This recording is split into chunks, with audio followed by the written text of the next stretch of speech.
Judge signals she is likely to order Abrego Garcia's release soon. This article is by Minho Kim and read by an automated voice. A federal judge on Friday expressed strong doubt that the Trump administration had legal authority to continue detaining Kilmar Abrego Garcia, the Maryland man now in immigration custody after Trump officials wrongfully deported him and then brought him back. Judge Paula Xinis of the U.S. District Court in Maryland had called the hearing to give the Trump administration a chance to demonstrate evidence of lawful plans to deport Mr. Abrego Garcia soon, without which she said she was inclined to release him. But instead, she said, the government seems to be switching arguments at will to try to lengthen his detainment, resulting in a totally inconsistent case. You're not even close, the judge told administration lawyers at one point during the 6-hour session. We're getting to 3 strikes and you're out.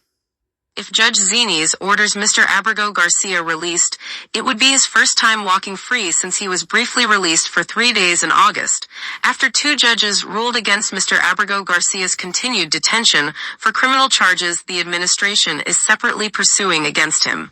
The release would also amount to the latest judicial rebuke of the Trump administration in a long and twisting case that began with what officials admitted was an administrative error that led to Mr. Abrego Garcia's detention in a Salvadoran prison. The administration has vowed that Mr. Abrego Garcia would never go free on American soil. Central to the argument on Friday was whether administration officials had found a country where to take Mr. Abrego Garcia, who has been barred from deportation to his native El Salvador because he fears his life would be in danger there. The Trump administration had previously floated Uganda and Eswatini as the primary options, but the government's key witness, John Schultz, a deputy assistant director overseeing deportation operations at the Immigration and Customs Enforcement Agency, said no African countries to which the government intended to deport Mr. Abrego Garcia had agreed to take him. For weeks, Mr. Abrego Garcia, a Salvadoran national who is married to a U.S. citizen, has made clear that he would not challenge his deportation if he were sent to Costa Rica, which has promised him legal residency and guaranteed that he would not be sent back to El Salvador.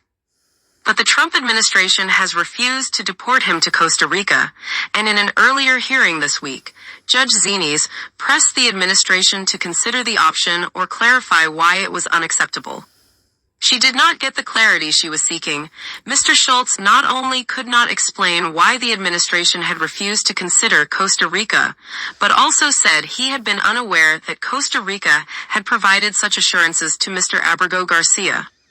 You came here today with a witness who knows nothing about Costa Rica, less than nothing, Judge Xinis told a government lawyer, referring to Mr. Schultz. Help yourself dig out of this hole.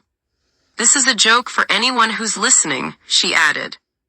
Mr. Schultz's testimony often seemed to undermine the government's contention that it had concrete plans to deport Mr. Abrego Garcia in the weeks to come. Government officials had presented Eswatini, a tiny nation in southern Africa, as the leading option for Mr. Abrego Garcia at a hearing on Monday. But Mr. Schultz said the State Department requested that Eswatini take Mr. Abrego Garcia on Wednesday, 2 days later. Mr. Schultz learned a few hours before the hearing on Friday that Eswatini had refused, he said. There was also discussion of Ghana at the hearing, but Samuel Okudzeto Ablakwa, Ghana's foreign minister, said on social media on Friday that the country was not accepting Abrego Garcia, a position that he said the Ghanaian government directly and unambiguously conveyed to U.S. authorities. Mr. Abrego Garcia objected to being deported to Uganda, expressing fear for his safety in the country, an argument that Trump officials have yet to challenge. Mr. Abrego Garcia had been living illegally in the United States, but was protected from deportation to El Salvador under a 2019 immigration court ruling.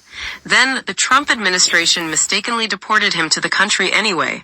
He spent months in prisons there before returning to the United States in June, weeks after the Supreme Court ordered Trump officials to facilitate his return.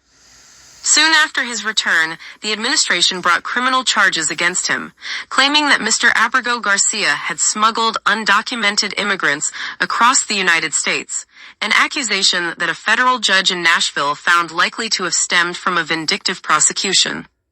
According to court filings, Mr. Abrego Garcia is currently a legal resident of the United States, as the Trump administration paroled him into the country until June 2026 to bring criminal charges against him.